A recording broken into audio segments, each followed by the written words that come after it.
Hiya. Hello, Tracy. How are you? I'm great. I'm great. I'm really good. I'm so excited that you are our new co-host for season 2 of podcast All One Inclusive. So thank you, Bhavna, Well, for joining. thank you for inviting me. I have listened to many of your podcasts before, and yeah, it's great to be able to be involved fully. Oh, I'm very excited to have you join us. It's brilliant. Thank you. And I guess, I've got to say happy hump day. Happy hump day, everyone. It's really strange, isn't it? When you say Happy Hump Day, because it's like I think it was more applicable Hump Day for me when, and I don't know about anybody else, but who's listening. But when we were working in the office, it definitely felt like a Hump Day because you were working obviously Monday to Friday, but you were coming into the office, you were doing your regular routine, so it felt more of a hump day. Whereas now we're all working from home, we've got a little bit more time on our hands, we're able to control our timetables a little bit more, so it feels less of a hump day. But yeah, it's definitely there. I know, and I don't mean, I guess it's just because it's the middle of the week, but I'm just trying to think, like, are there other terms that people use to describe the Wednesday? It's definitely like a midweek kind of pointer there. So it's like the start of the countdown for the weekend. It is actually, and if you think about it, you're right. So I guess people want to know, how do these two know each other? Well, if I can remember, that is. We probably have two different perspectives on the story. It's like when you ask any kind of two people, how did you meet? You always tend to find, or sometimes you tend to find there's two different versions of the same story. True. So what's your version? My version is, and again, this is like going into a memory bank here. I'm originally from the UK, and I've been here in Sydney for, about over 20 years, about 20 years now. But I did go back to the UK about 8 years ago, 9 years ago. And so when I returned to Sydney, I kind of had to put my life back together again, and also look at a social scene. And a social network. And so I remember I joined the Meetup group, which is a platform, and it was the Brits Meetup group, because I wanted to meet lots of Brits. I wanted to meet people in my position, people who I could relate to.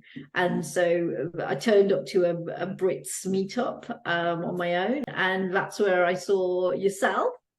And I don't remember the conversation in terms of the intro, but I remember that I was recruiting or previously recruited for pharmaceutical professionals, and so in the industry. And because you were working at a pharmaceutical company, I suppose we kind of like had that common interest and that common ground. And then I remember the meetup, it wasn't very good at all.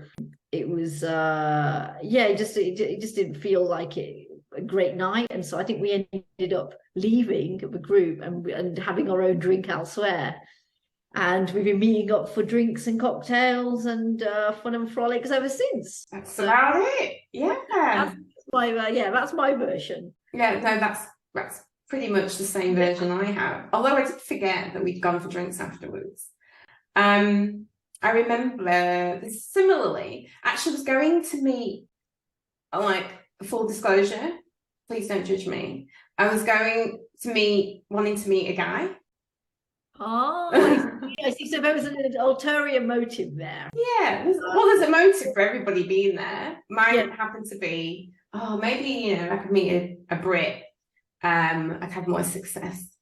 Yeah, I think maybe that's you probably hit the nail on the head about why it wasn't a great environment that I kind of perceived, because I went in there thinking it was a social environment, but I think maybe and as it turned out, a lot of meetup groups whereby on the surface it is a social group, but there is an agenda whereby you turn up and there is a connotation, there's a kind of elephant in the room around, okay, is this like a place where you can potentially meet partners?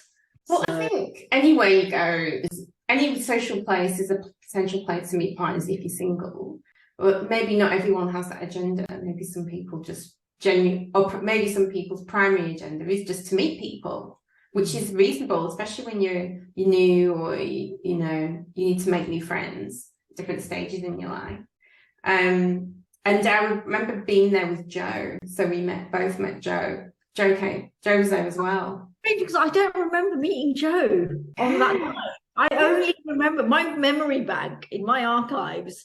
It's only got yourself, Tracy. So memorable. No, I remember me. Are you sure it was Joe that was there, or maybe we met on a different night? No, because we only went there once together, and what do you know what happened though? Maybe it's because I talked to you first for the most amount of time, because we went together, and I said, right, if we're going together, this is what I said to Joe, then we can't talk to each other for the first 30 minutes to an hour, because, you know, we're going there to meet people, and we don't want to be all clinging together and only talking to each other. So when we go like we don't know each other, but we won't talk to each other, we'll talk to the people first. That's a great strategy. Yes, yeah, that's what because when you're in a pair, and compared to if you're on your own, you probably feel less intimidated with approaching another person who's also on their own, rather than someone already in a couple or in a group, or that kind of thing. So that's a great strategy there, for sure. But that obviously explains why Joe wasn't in my memory bank then, because I was obviously like focused on yourself and getting to know you, and maybe I wasn't even introduced to Joe on that night. Oh, you were? It was more towards the end. I'm sure she came to a drink with us as well then. And there was another lady I remember meeting. I remember maybe 3 people from the night. Wow, you're so good.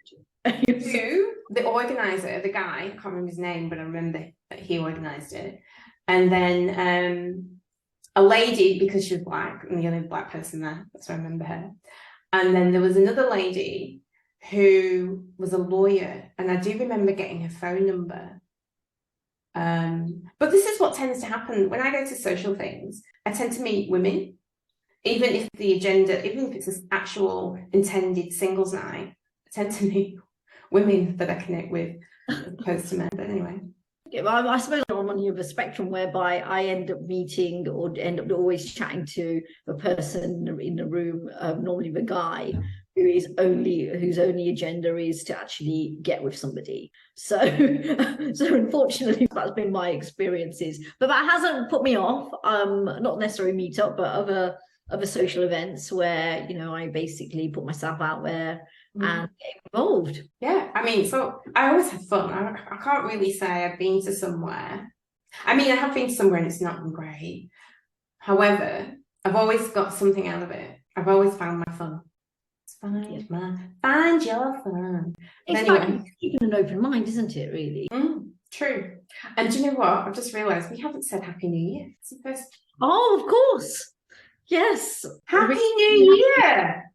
Yes. Welcome 2023.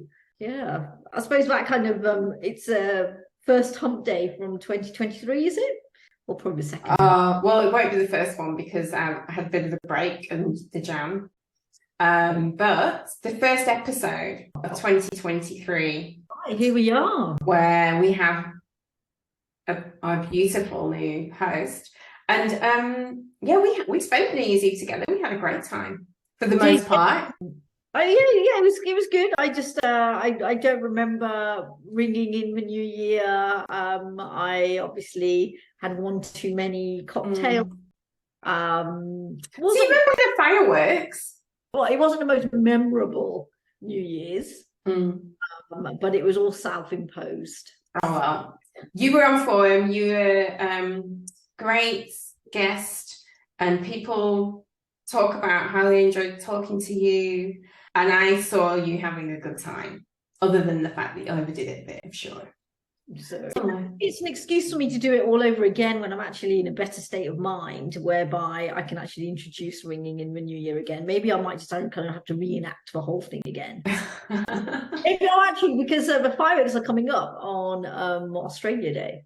Well, there's fireworks all the time, I find now. At the end of the month. So maybe I'll do it again, but this time I'll make sure that I'll be able to remember. Okay, cool. Well, Happy New Year, everyone. Yeah. 2023 with a new story. That's right. Let's kick it off. Yeah. So this story is actually from December. I found this story previously, but I didn't have a chance to talk about it yet. The title of the story, it's a BBC News story. And the title is As South Korea Abolishes Its Gender Ministry, Women Fight Back. And it's by Jean McKenzie. So when Yuna turned up for her first day at work as a clerk at a major bank, she was not expecting the task she would be assigned. First was to make lunch for her team. Later, she was ordered to take the hand towels from the men's toilet at home and wash them. These jobs fell to her, she was told, as the newest female member of the staff. At first, she politely refused. Could the men not take their own towels home to wash? She asked her boss. But he replied incredulously, how can you expect men to wash towels? He got very angry, and I realised that if I continued to fight this, the harassment would get worse, so I started washing the towels. Yuna says, but because she had complained, she was marked. As she wanders through the dark alleys of her local food market, dressed in a black baseball cap, oversized jeans and a t-shirt, she tries to disguise herself as she recounts her experience. This is a small town, and she has done something she could have been fired for. She filmed everything and reported the bank to the government to be investigated. And what tipped her over the edge was not just the abuse, which grew steadily worse, but the lack of support from her female colleagues, those in their 20s like her. It's like, this is everywhere. Don't make a fuss, they had pleaded. South Korea may have blossomed into a cultural and technological powerhouse, but in its rapid transformation into one of the richest countries in the world, women have been left trailing. They are paid on average a third less than men, giving South Korea the worst gender pay gap of any rich country in the world. Men dominate politics and boardrooms. Currently, women hold just, 5.8% of executive positions in South Korea's publicly listed companies. They're still expected to take on most of the housework and childcare. And to this can be added a pervasive culture of sexual harassment. And the booming tech industry has contributed to an explosion of digital sex crimes, where women are filmed by tiny hidden cameras as they use the toilet or undress in changing rooms. But instead of promising to fix these problems, South Korea's new president, Yoon Suk-yeol, has said structural sexism is a thing of the past. He was obviously not, clearly. And he was propelled to power by young men who claim that attempts to reduce inequality mean they have become victims of reverse discrimination. Yeah. I've started to hear this quite a bit, actually, from men. It's quite interesting. Is it because they're threatened in some way? Honestly, I'll come back to that. So I'm going to read all the story because it's really, really, really quite a long story. So I just want to, get the main things. It just says here that 6 months later, when this correspondent meets Yoon, she's no longer in the post, and she has had to leave her home because her address was leaked, and she was receiving so many death threats. The ones that stick with her, she says, are from the people who threaten to feed her acid or pour it in her face. It's been the hardest 6 months of her life, she admits, after experiencing firsthand the sexism and misogyny that pervades politics. So this is a woman who basically had her life destroyed because she spoke out about an experience she had in the workplace, whereby she was given tasks, menial tasks, and she basically spoke out against this. That's atrocious. I mean, first of all, when you were mentioning about the task that she was given about having to take home towels that the men were using, what kind of, does it mention about, it doesn't mention what kind of industry she was working in? Where it says, yeah, it did. It says she was a clerk at a major bank. In a bank. So in which kind of employment setting do you have to wash men's towels? It must be a thing in Korea where the towels are washed. But even so, that's part of a clerk. That's not a job description of a clerk. I mean, you could pay someone to do that. That's right. So basically, there'd obviously be some kind of cleaning management in part of that bank structure, and so she came in as a clerk, but she's basically treated as one of the cleaning staff. Yeah, Yeah. Which is a terrible position to be in. It and is. it's a shame that South Korea, which and the article suggested that, and also described that, they are a progressive country, yet there's still this happening, and the percentage of women in leadership positions is still so very low. The opportunities are not there. Yeah. It's not. I suppose it also brings about that conversation around not just South Korea but South Asia, still having that stigma with women belonging in the home, and the men are the one who are the males are the dominant ones in the workplace. It's still very much there. That's what this article is reflecting and showing. Yeah, absolutely. And it seems that she is, like Park Ji-hyun, is a journalist. So I don't know when, that change happened, but she's become a women's rights campaigner. And she was asked to lead the Liberal opposition party. Okay. To help reform politics and represent young women. Okay. And also you could probably, I don't know much about the South Korean politicians, but I could probably guess that there's probably a very low percentage of the government there with women in those positions. Yeah. So it's not, they're probably not encouraged to go into politics because of that culture whereby women's voice aren't necessarily heard. So having a role or a chance or opportunity to go into politics where you are the voice of a nation is just not it's not encouraged. Yeah, and actually that's where she started to receive death threats, what we just talked about. And then she talks about her despair, being the only woman in meetings. When she spoke, nobody would respond, and they just literally ignored her. And she'd end up shouting in the void. And when I wanted to discuss the economy or the environment, so this is in her role as a politician now, they would say, "You just focus on what you know, women's issues and sex crimes." I realised I was a puppet in this position being used to gather women's votes. So she was accepted, but with an agenda. I see. So yeah. She was probably, it sounds like she was taken on as the token female for that particular bank, to give an impression that they were actually, they were basically embracing diversity in the workplace. That's what it's like.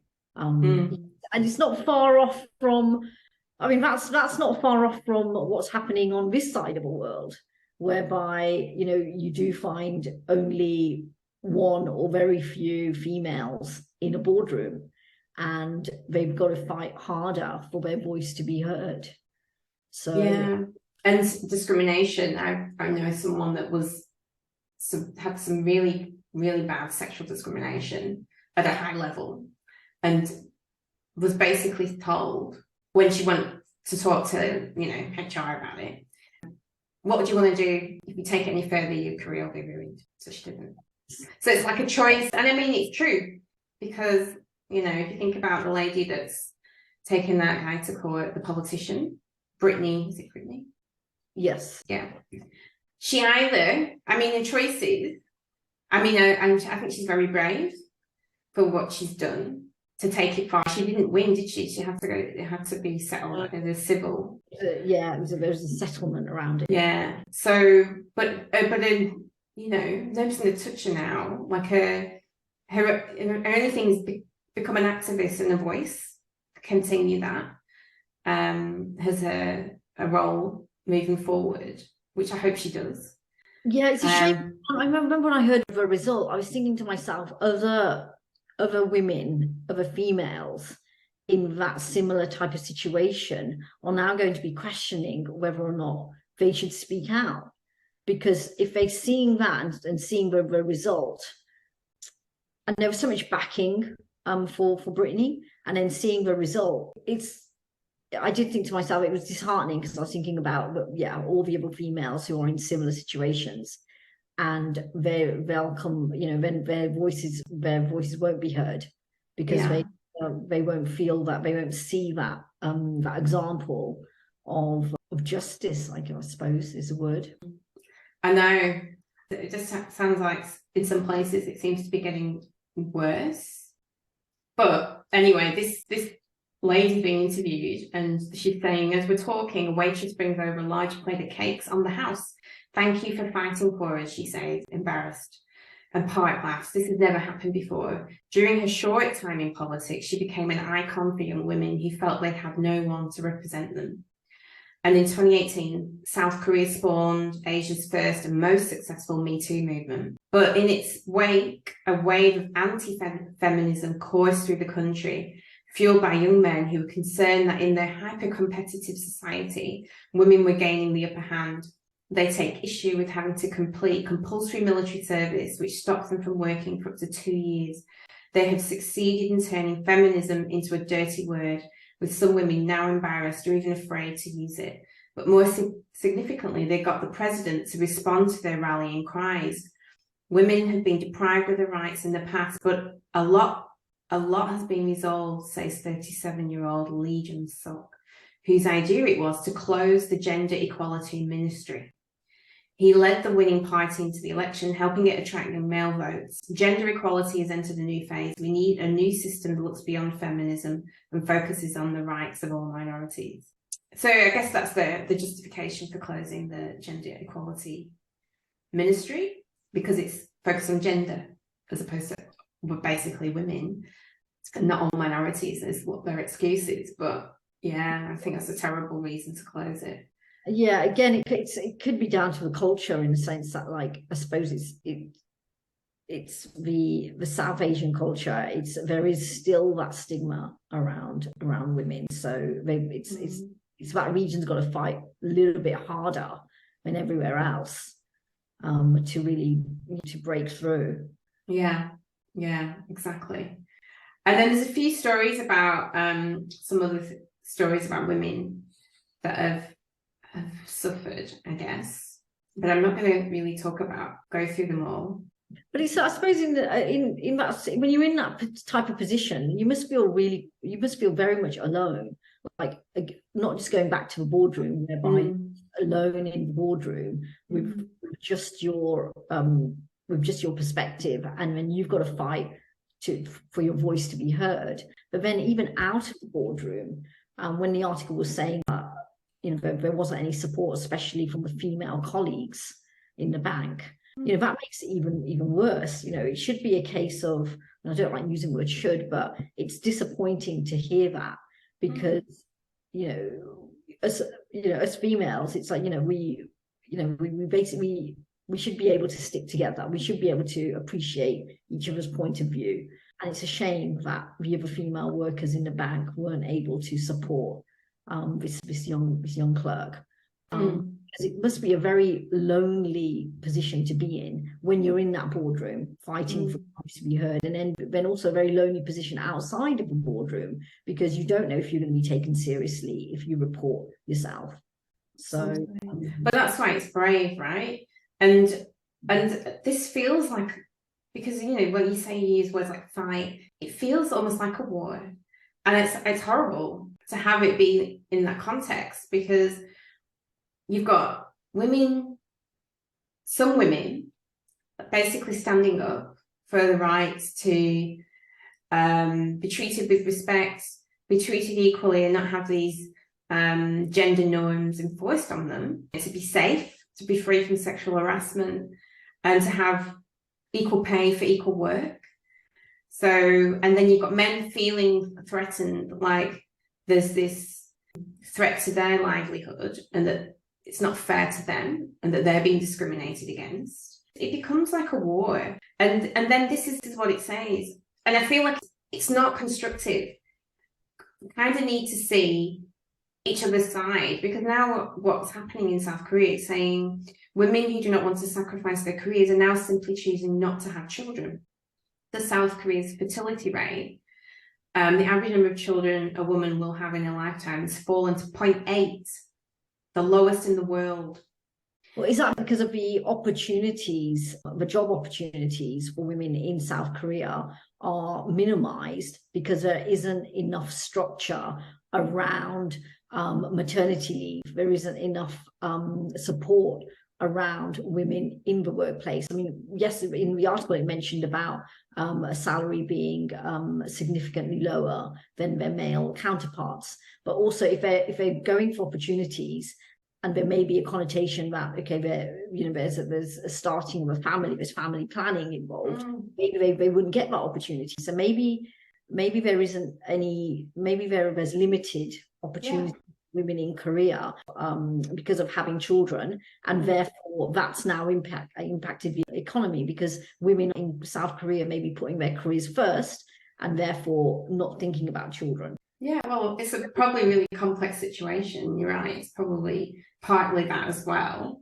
But what they're saying is, without solving its gender equality problem, and it's about gender equality, equal support. I was having an argument with somebody, or I was listening to an argument, can't remember who was involved, but I probably had the argument in my head if I wasn't, where people say it can't be equal, exactly the same. It's like, that's not really what equality means. Equality means opportunities to have been given support to have equal opportunity. So if you want to work, if you've got skill and ability or potential to work in a career, and that's meaningful to you, and so I think meaningful work is important to everyone, not just men.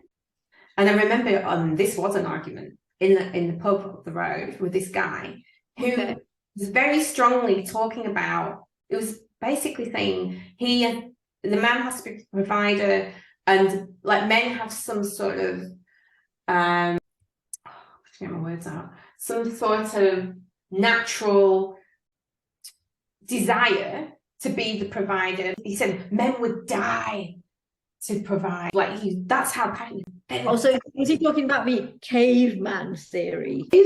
What I took away from what he was saying is that to feel valued and to feel like a man, he had to work and provide. And I said, well, that's interesting. I said, but women also feel strongly that they want to have meaningful work, not just men. Your reason might be to provide. A woman's meaning might just be, like for me, it's just to feel, to use my brain and to feel like I'm doing something, like I'm contributing. And I wouldn't feel that type of meaning from having children. It would be totally different. So anyway, that's just me. Yeah. But his argument was that men have this and women don't have this, and that's how we're different. And now I was just getting obviously annoyed with him. Yeah, that definitely sounds like caveman theory. But at the end of the day, it's a perspective. It's a perspective, and it's his perspective. But the thing is, it's not true, because you're talking to a woman who has a strong desire to have meaningful work, and actually wasn't just talking to me; it was my other female friend. So there you go, not true.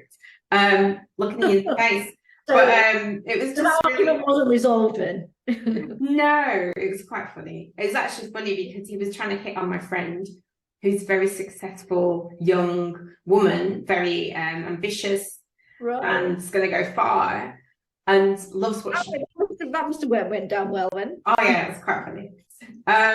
We'll get back to the story because we need to wrap it up soon. It's basically like how bad this closing of the gender equality ministry has been, and what the current problems are in South Korea, and how it's impacting their birth rates, essentially. Yeah. And then I guess the end is that this journalist is saying, I do think over the past 10 years equality has improved, but this is a small city and things are not changing here. The president is not looking deep enough, she said, worried that the recent gains could be undone. And actually, he says, if the ministry disappears, what we've built could collapse. And also it adds that Una, who they're talking about in this article, that's not actually a real name. It's been changed to protect her. So there you go. Well, maybe I mean, obviously there's change that is needed, but change doesn't happen overnight. It's gradual. I know that we're talking about South Asia, and hopefully, or maybe even South Korea would over time take lessons from their neighbors. I know that I think I was reading last week in the Times of India, something came up on my website, like a blog, and it was the Times of India was talking about how this year the government's focus is going to be on the women in India, females in India in the workplace, providing them with more opportunities. And what that looks like is that more training programs for women, more flexible working arrangements from a number of key employers in India. Also looking at their recruitment campaigns, like targeting and speaking and using language speaking to females to get them on board. Also providing more support around that maternity leave area, should women want the opportunity to obviously take a career break to raise a family. So providing opportunities for females in the workplace and having the male counterparts see this actually happening will help break that stigma. Like I said, it's not going to happen overnight, but over time, just seeing this, and maybe South Korea might take a heed of their neighbours. And who knows? I mean, you know, a lot of countries feel like they know what's best for their people, and I found that in some of the South Asian countries, I've heard this idea that we're different, our culture is different, so we need different solutions. I've heard that quite a bit, and that might be true actually. But in this context, I don't think this is isolated. You're talking about South Korea, the story specifically about what's happening in South Korea, but I don't think it's even unique to South Korea. I think we have some of the same problems here, right here, happening. So to me, this is a reminder. It's like on a level, isn't it? You've got Handmaid's Tale issue on one end, and then you've got on the other extreme, you've got, which doesn't sound too bad to me, the world is ruled by women. It doesn't sound too bad to me, and minorities. But actually, to me, the other extreme, which is my nirvana, is that nobody's even talking about equality because you just got such a diversity. It's not even a concept. So to me, that's the nirvana, and probably not going to happen in my lifetime. But we have problems, and it's like you can look back and point at those people. You can look back and say, well, they're terrible, but we really need to get our own house in order because we're not great either. Yeah. That's kind of how I see it. Yeah. No area, no country is perfect. That's the thing. Yeah. But we are, oh gosh, we talked a lot on this one. We need to move on. Gosh, we have. Okay, yes. Well, the article raised quite a few points, so there was reason to digress there. Yeah, absolutely. We've got a part of the story. What's the title? It is The Guardian. Oh, The Guardian. The headline that The Guardian has put is, "To gain respect, you need success."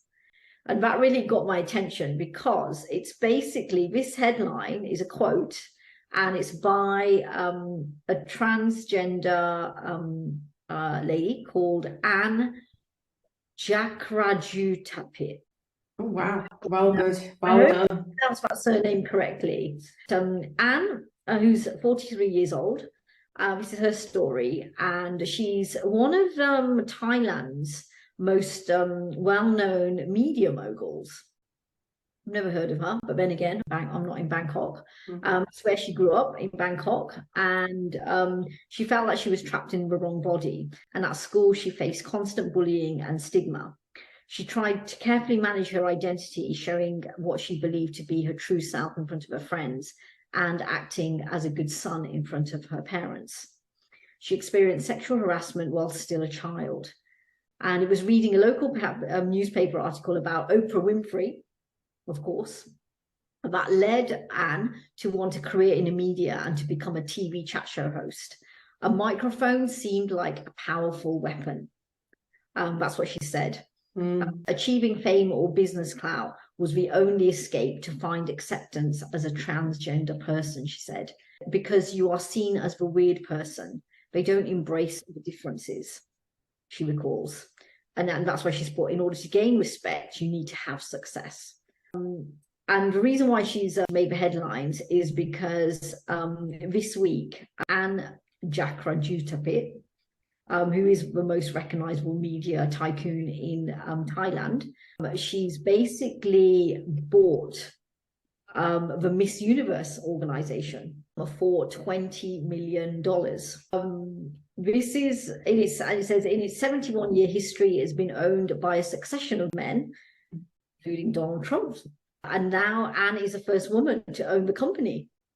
So the company, the Miss Universe contest, it's interesting because it's recently widened its entry rules, allowing married and divorced women to participate, which I didn't know about. I didn't know they weren't allowed in there. And also, I didn't realize this, so this is my naivety. Trans women were already allowed to take part. Didn't know that either. I didn't know that.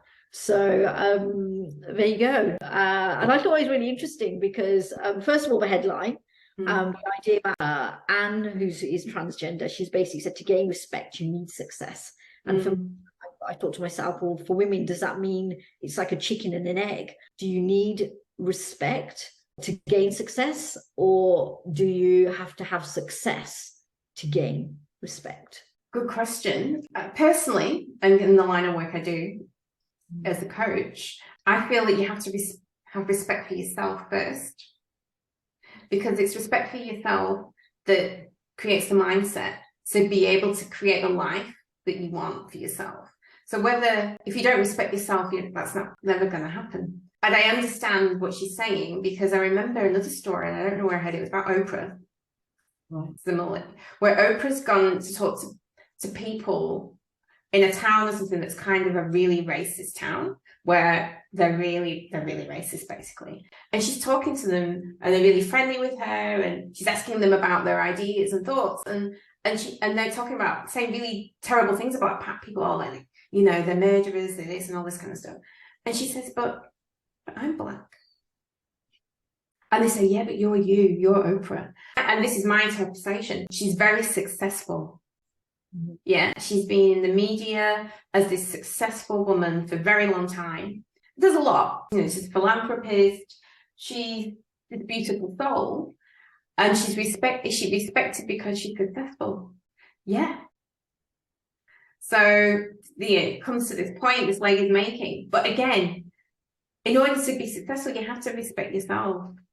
Yeah, and I really like that perspective, because when I read that headline, to gain respect, that's Anne's talking about respect from others, and your respect, Tracy, is great, where it says you've taken that word respect and turned it around and said, okay, no, it's about respect for yourself. And I think the word that comes to mind is empowerment. So if you empower yourself with that self-respect, then success will come in whichever form. So that's really great way, a positive way of looking at that, for sure. But and it also basically, the article also made me think about, well, if Anne's a transgender person and now she's the head of the Miss Universe contest, what kind of changes will we see? Yeah. Going to be, I actually, like I said, I did not know that about the contest already allows trans women to take part. I can't think of an individual that I've seen who's taken part, or maybe I didn't know that they were transgender. That's just the thing. And it's like you were saying previously, is that in an ideal world, it won't even be on our radar. So maybe that's what's happened, where maybe I've watched a contest in the past, or I've read an article about a contest in the past, and it wasn't even an issue that there was a transgender contestant. The actual industry. Yeah, maybe. I'm interested now. I feel like I have to Google that to see. But you're right. It's like the new frontier, right? She's a transgender woman who has fought her way to success. That's what's motivated her, because she wants to feel respected. So I hope she does feel respected, because some people can really go, to fight tooth and nail to get to this place and still not feel it, because they don't feel it inside. So, that's another story. So I hope she does feel it, because what level of success is enough to feel respected? Yeah. Do you know what I mean? But what frontier can she take it to now? Because, like you say, you've got transgender people in there. Was it her that brought the ruling for married and divorced women being allowed in there, do you think? I think it. Let me just let's have a look. So no, it wasn't. It was well. It says it's recently. The company, which is a Miss Universe company, has recently widened its entry rules. So it seems as though what's happened is the actual company, the actual organization, Miss World organization, it seems to have been relaxing most recently, and which is then therefore not that surprising that someone like Anne would come on board. Right, and buy it. It's kind of okay. I'm going to put the cat amongst the pigeons here because I like doing that.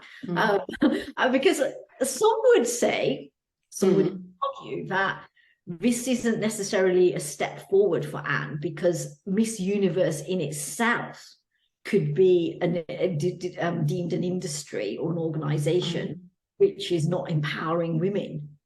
So you could actually see it from that angle too. And I know that previously, even in the article, say that one of the previous owners is Donald Trump's, and he was apparently accused of weight shaming and sexually harassing contestants.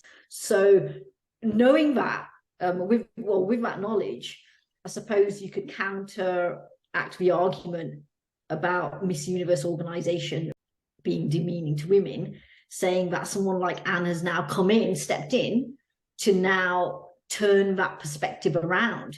Maybe this is the frontier that you're talking about. Anne is actually acknowledging that, yes, the Miss Universe organization, or the connotation of Miss Universe, has to this point not had a great reputation for empowering women, but now Anne's stepping into the forefront by taking it by she's basically embracing that and turning it around. Yeah, I think you're right. I'm thinking maybe she changes the culture of the brand, of where it started out, very sexist, misogynistic ideas about what it represents. Because I remember reading, I think it was, how they have like Miss Universe but in countries first, and then they go to the final for the Miss Global one. They have Miss World. The format is not about the next. Oh, is it? Oh, she's an expert. The format is about they have.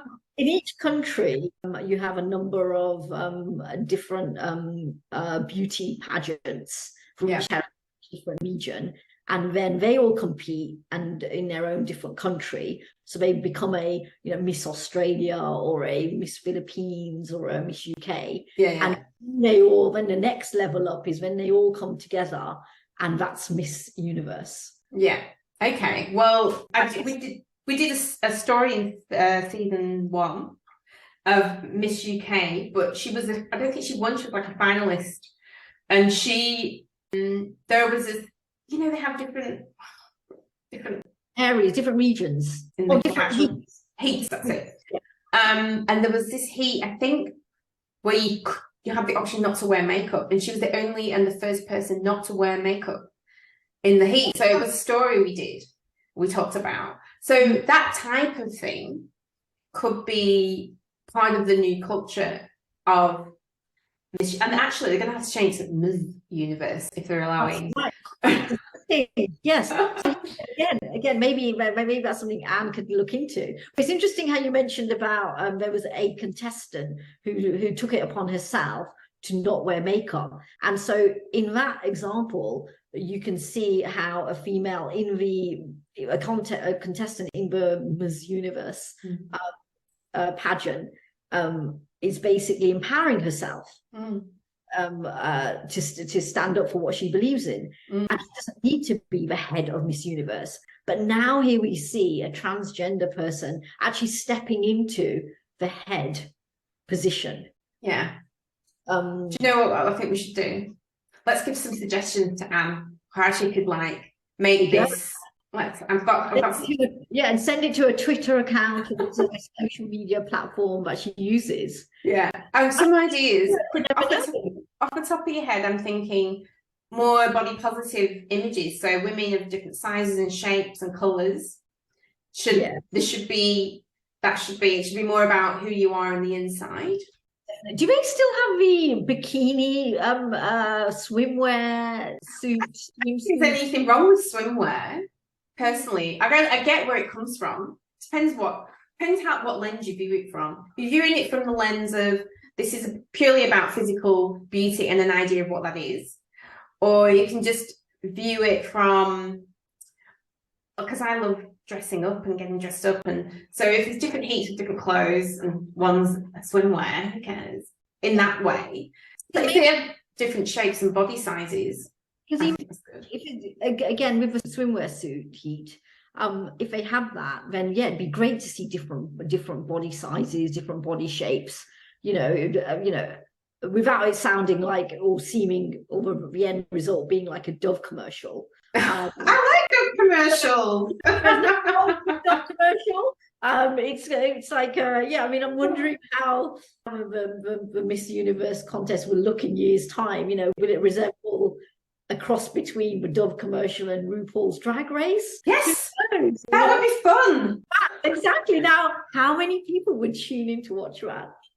I would totally be tuning in to watch that. There you go. So the Miss Universe contest will then be turned around. Maybe it'll be like a special on Netflix. Exactly. There you go. So we're good. She should come talk to us. Yeah, that's something to look forward to. So, and yeah, I think you're right, Tracy, about the suggestions. Tweet them in to let's see her name again, Anna Raju Tatip. Yeah, exactly. Name. Find her on Twitter and suggestions. Yeah. All right, cool. We'll do that. All right, because we're going low on time, I want to give you the opportunity to experience a what would you do? Okay, what's this segment? So what would you do is basically, I choose a scenario, but if you want to find scenarios and give them to me, that's absolutely fine. I'm happy with that. But generally, I find a scenario and I put it forward to you, and then you tell me what you would do, and we have a discussion about it. And it's obviously a scenario that is reflecting a form of bias and discrimination in the workplace. It could be in the workplace. It could, sometimes it's not in the workplace, but most of them are, because I take some of these from the Lean In organization, and I said I want to just repeat that. These I have taken from Lean In. It's a fantastic organization founded by Sheryl Sandberg, who essentially is an icon for what, and an ambassador for what we're doing currently. So the name of the book I read is called Lean In, and you're more than welcome to borrow it if you like. So anyway, is her. Yes, it's Sheryl Sandberg. And yes. So this is the scenario. So you are in a staffing meeting, and a co-worker recommends you put one woman on each team for better diversity. Ooh. What would you do? Okay, so would that be her only reason for putting women on as leaders on each team? She didn't say as leaders. She said put a woman on each team. And let's just assume that everybody's capable, because why would you have these women wouldn't be employees otherwise? So let's just say that. That's an interesting question that you posed me, because I used to be in an employment position where I was putting together teams for projects and building teams. And so, but I was never in that situation. Thankfully, I was never in that situation where I was advised or told or directed to select according to gender. Because when I was putting teams together, and this is the approach I'm going to take. Again, I'm kind of going back into my memory bank and thinking how I put teams together. It was all based on merit. It was all based on talent, and it was also based. Another factor that I remember that I considered when putting teams together was about progression and growth. Like when I'd be putting teams together, I'd be thinking, okay, well, if I put an individual in this particular team, is it going to be benefiting to what I'm aware of about their growth and their success and their opportunity? So for me, selection when it comes to teams is not based on gender. It's based on merit. It's based on a growth opportunity, and it's based on talent, and also in terms of personality, on whether or not personalities within each team are actually cohesive, or if there's going to be how I would approach that. If I was directed and it was part of my job, I would push back by asking questions. I'm a questioner. So I would push back. If that was an order which came from my directive, I would push back and I would ask, why are we putting, why is it necessary to put a woman in each team? Great. That's what you would do. Good. Okay. So this is why it matters. 1 in 5 women report they are often the only woman or one of the only women in the room at work. These onlys have a worse experience than other women. They are more likely to have their abilities challenged and be subjected to unprofessional remarks. They may also experience extra pressure and scrutiny, and they can feel that their actions reflect on others like them. This takes a toll. So women who are onlys are 1.5 times more likely to think about leaving their jobs than women who aren't. So that's why it matters. Right. What you could do, and this, because you said, I get where you're coming from, because you don't want to discriminate based on gender either way. Is that the gist of it? It's kind of interesting because I think the key word for this episode of this podcast really is perspective. Answering that question, I was coming from my own perspective. I wasn't taking into account the perspective from a team where there would only be one female, and how would that make her feel? So I think the word perspective is really coming through here. Yeah, well, yeah, I get exactly. And this is the suggestion, okay, is to applaud the spirit of the idea, but explain the downside of inadvertently isolating women on separate teams. Instead of adding one woman to many teams, recommend putting groups of a few women on teams together. And if you're in a position to do so, suggest that your company create opportunities for women onlys to connect with other women, such as networking groups. Also surface that this is a symptom of a larger problem. Your company likely needs to hire more women, so that it's not even an issue that you need to do that. And then it says why it happens. It says when women are underrepresented in organizations, as they often are, they tend to be spread thinly across teams, which means they stand out. And women of color are even more likely to be onlys. Since there are fewer of them in corporate America, and this is American stats, this underrepresentation can make the biases women face especially pronounced. With everyone's eyes on them, they can often be heavily scrutinized and held to higher standards.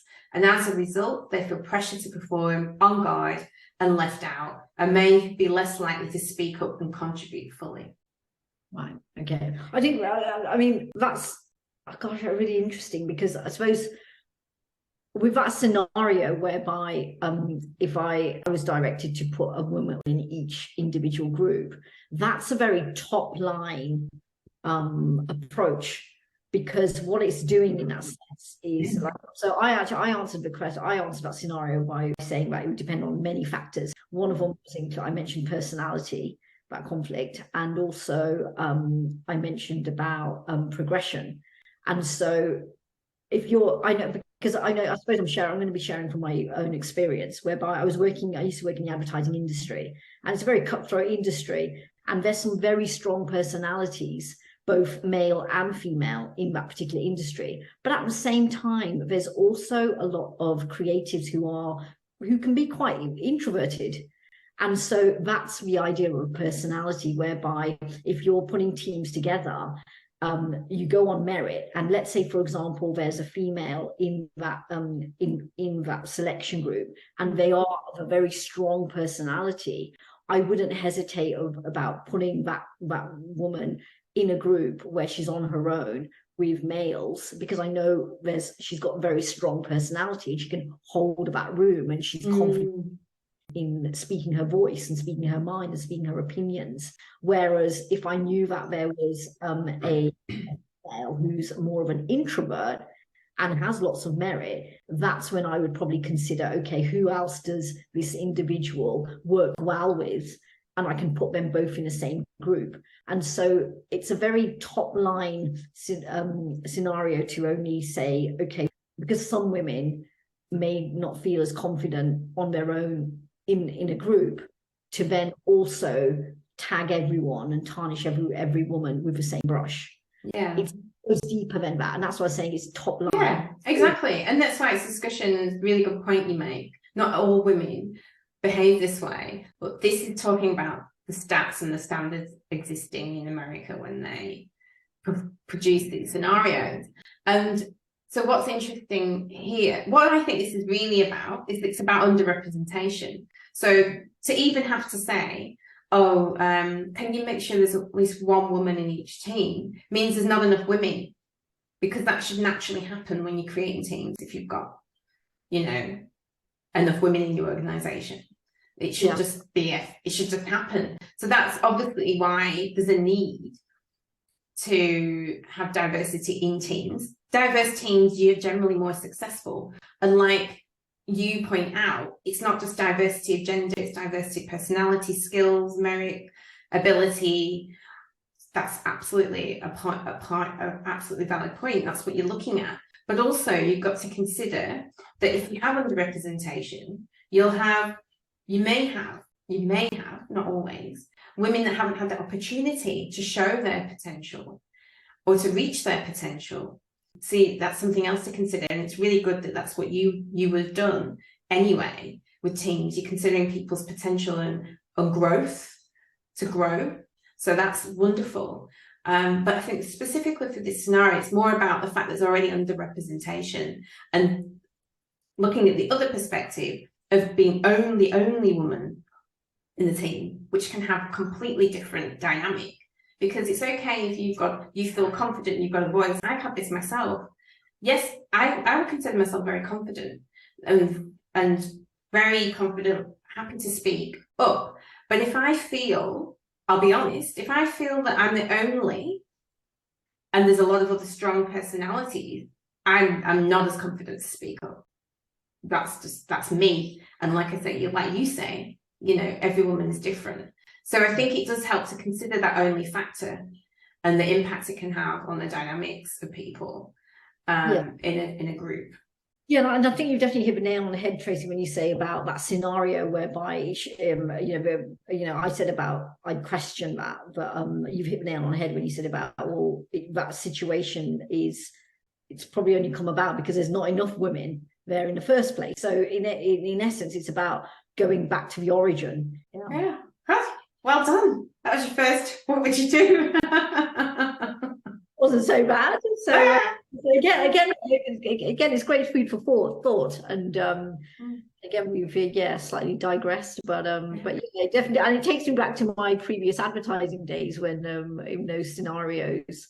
But again, in the world of advertising, especially nowadays, and I was very fortunate enough to work for an organisation where there was representation. In fact, the majority of the departments were led by women, and that wasn't deliberate. It was all based on talent and merit, and it just happened to fall that way. And I was fortunate enough to work for an organisation that obviously celebrated diversity. Great. That's really fortunate, like you say. Yeah. All right. That is it. That concludes us because we are a bit over. Right. Okay. So, thank you. And it was a pleasure. Your first podcast was a wrap. That's right. It's that was really very enjoyable. So definitely I'm loving the fact that it raises so many questions and lots of thoughts and lots of digression happening there. So and I'm hoping that it will get people thinking and chatting and discussing. So great. Oh yeah, live it up. All right, well, we'll be back next week for more discussion and chatting and thinking. See you later. Bye, Tracy. Bye.